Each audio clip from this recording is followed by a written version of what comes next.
organic, unpredictable, unknown, lovely, beautiful, a sense of fulfillment. This is part of the pleasures of life and not the chores of life.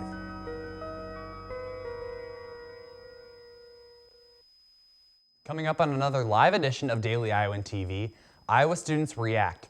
Find out how University of Iowa students are responding to President Trump's immigration decision. And later, an exclusive look at The Sound of Music. The Iowa basketball team proved they didn't need Peter Jok last weekend, but were they able to do it again last night? Find out later in sports.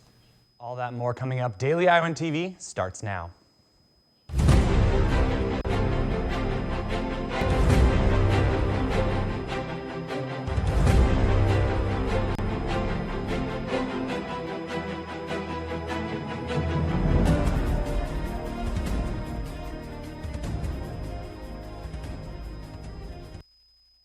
Good morning and thank you for joining us. I'm Cole Johnson. President Donald Trump's Supreme Court decision was officially been made. The president announced his nomination of Judge Neil Gorsuch last night on a live stream from the White House. The 49-year-old was selected from a list of 21 people that Trump was considering for the position. Gorsuch is the youngest Supreme Court justice nominee in the last 25 years.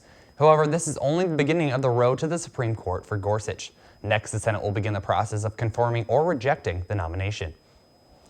On the heels of Trump's immigration ban, many have expressed strong feelings about the new policy, and Trump is not the only one taking heat. Following Trump's executive order, Starbucks announced plans to hire 10,000 refugees worldwide in the next 5 years. While many supported the initiative, others opposed the action. The announcement, sparked a trending hashtag on social media.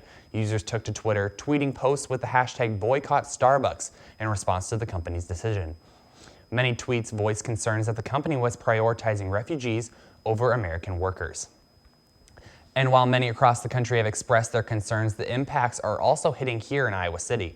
The questions surrounding the immigration ban are having a direct impact on students here at the University of Iowa.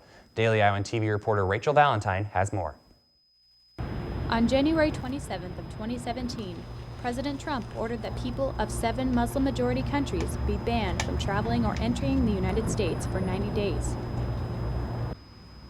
Students have shown mixed emotions about President Trump's new executive order on international travel.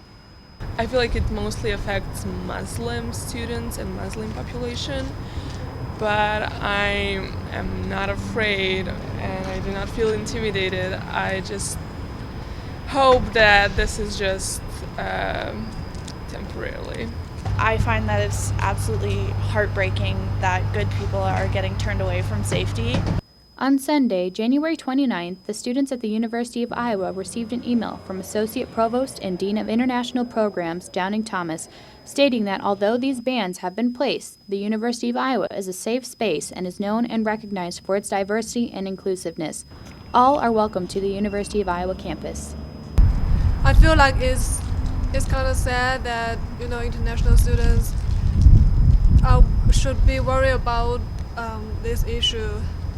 I think it's a bad idea. This country is decent because of diversity. I feel like reducing that will make this country worse than it already is. Reporting from the University of Iowa campus, I'm Rachel Valentine with Daily Iowan TV.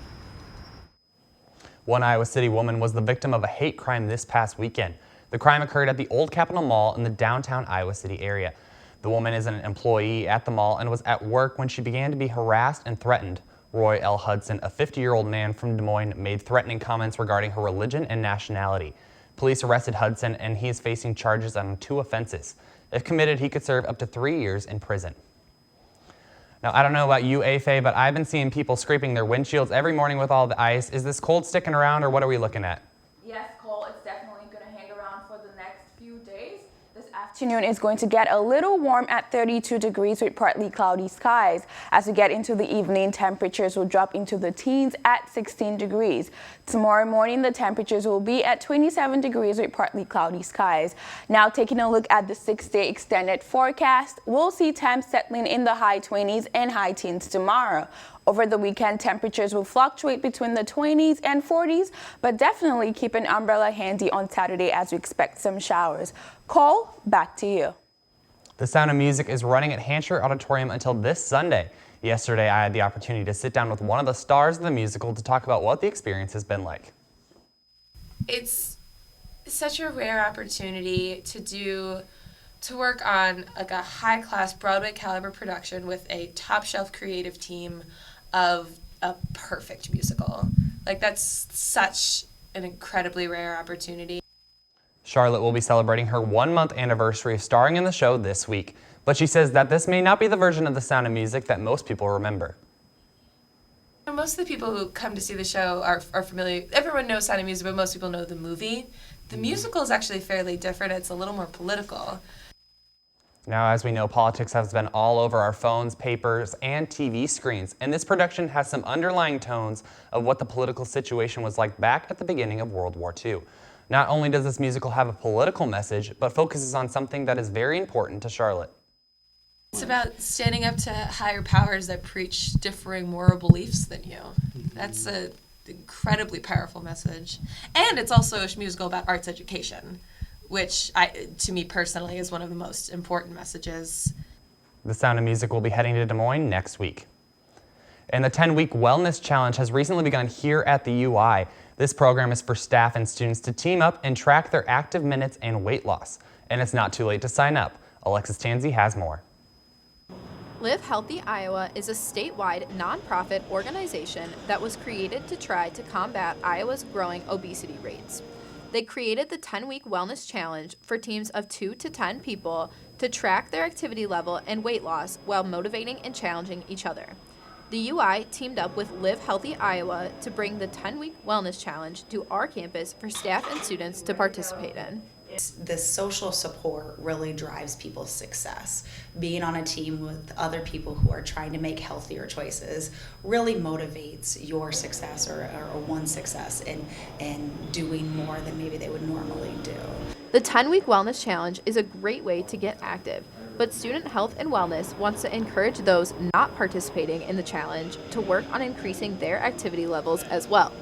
How you can be more active at your desk job. So, taking the long way to the restroom and parking in the back of the parking lot. And another thing is like desk exercise. There's certain strength and movements that you can do at your desk throughout the day. Every week we want to move more, and any movement we get is good, always. And the 10-week wellness challenge is happening at the perfect time, right between the new year and spring break. It's not too late to grab a few friends and sign up at now.uiowa.edu. Are you up to the challenge? This is Alexis Tanzi, Daily Iowan TV. Last night, the Iowa Hawkeyes took on Rutgers, and unfortunately, I missed the game, but I'm looking forward to the recap coming from Liv in the sports studio. Liv, what happened last night? Yeah, Cody, the Hawks had a much-needed win last night on the road.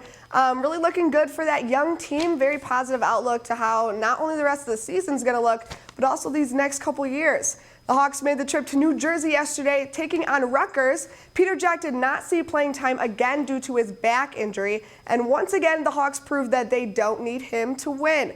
Iowa started out incredibly strong against the Scarlet Knights and led 48-30 at the half. Halftime didn't disrupt their momentum. 4 freshmen finished the game in double figures, including Jordan Bohanna with 17 points and Cordell Pemsel with 15. Since their 3-game losing streak, the Hawks have made huge improvements offensively and defensively.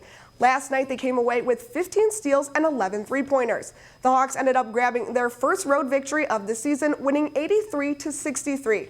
And even though Peter Jack has been off recently due to his back, he was just named one of 10 finalists for the 2017 Jerry West Shooting Guard of the Year award. This recognizes the top shooting guards in Division I college basketball. Jack is still currently the leading scorer in the Big Ten, averaging 21 points a game.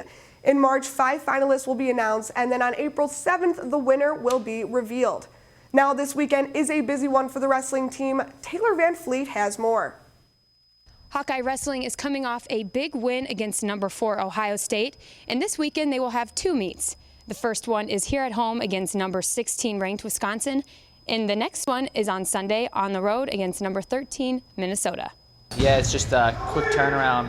I guess for me this will be my first time going from a home duel to an away duel because we had the 2 in Michigan. So yeah, it'll just be, going through my routine, getting ready and wrestling hard Friday, and then getting ready for Sunday. It's just a quick turnaround.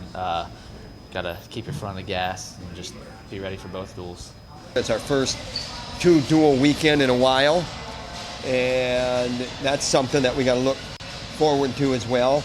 A little bit different for like routine, and especially because we're traveling Sunday. We'll be at home on Friday and then we travel Sunday, so it's a little bit different there. Shifting gears a little bit too. You know, the teams aren't maybe as highly ranked, but as you know, and I say it every week, it doesn't matter. We still have opponents that we got to get ready for, and our guys are looking forward to it. We got some guys that look razor sharp, and you see the guys that are looking razor sharp, and we have some guys that they got work to do, and you see those guys that got work to do. And really what it boils down to is everybody's got work to do. This is the first time in 3 weeks that Iowa will not be facing a team in the top 5, but Coach Brands knows that neither of these matchups will be easy. Reporting from Carver Hawkeye Arena, Taylor Van Fleet, Daily Iowan TV Sports. Friday's meet against Wisconsin will start at 7 p.m. and then they will travel to Minneapolis to take on Minnesota at 11 Sunday morning. We will have recaps from those meets on Monday's show. After the women's gymnastics team defeated Maryland last weekend, Melissa Zorowski has been named Big Ten Co-Gymnast of the Week. Zorowski claimed first or runner-up in every event on Sunday. She earned her second event title of the season on uneven bars with a career high of 9.925 to tie the third best score in Iowa history. She also placed second on vault and set another career high of 9.85. The Jimhawks will hit the road to take on number 20 Nebraska on Sunday. Another athlete that has been making a name for himself lately is Iowa's Emmanuel Agwo. Agwo has been running some of the fastest times in the 400-meter dash this season for the Hawkeyes. Will Silverstein caught up with him to talk about his transition from football to track. Emmanuel Agwo is one of the best runners on the University of Iowa track and field team. However, the 400-meter sensation had to trade in his football cleats in order to become a star for the Hawkeyes. I thought it would be a little weird making the switch, especially at that point in time that I made the switch right after football camp. But you know, the veterans of the team have definitely helped me with their veteran help. You know, Aaron Mallett, Vinny, O'Shea, you know, all the top guys, all the veterans on the team. And, you know, the football staff and coming on to the track staff. Coach Landon has been doing a great job with me. Head coach Joey Woody has appreciated the effort and mindset that Iowa has brought with him to the track. I love the guys that come in with that mentality that it doesn't matter who they're competing against, they just expect to win. It doesn't matter who's in front of them or who they are, they expect to win, and he's one of those guys. You know, he's just a competitive guy. He's great to have on the leadoff because he's solid every time he goes out. He's going to put up a great performance. Agwo is motivated by going up against some of the best runners in the country on a week-to-week basis. When I see, you know, the different teams that have runners with faster times than me, that definitely motivates me and gives me that a little fire I need to come out and compete. I wouldn't say I'm dominating here, but I'm working my way up the chain. Reporting from the University of Iowa Recreation Building, this is Will Silverstein, Daily Iowan TV Sports. Agwo and the rest of the Hawkeye track and field team will head to Notre Dame this weekend for the Mayo Classic. Make sure to tune in tomorrow for some updates on recruiting day for Iowa football. Cole, back to you. Some Iowa teenagers may have to wait to get a piercing. A new bill proposed in the Iowa legislature would make it illegal for young people to receive a body piercing without parental consent. The proposed bill would require anyone under the age of 18 to obtain parental permission for any non-earlobe body piercing.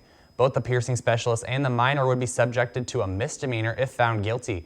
The bill is still in revision process, and there is currently no set date to advance the legislation. And on that note, that wraps up another live edition of Daily Iowan TV. Be sure to check us out every morning on our website, dailyiowan.com at 8:30 for all of our live shows, and pick up a copy of today's copy of the Daily Iowan. Thanks for watching, and have a great day, Iowa City.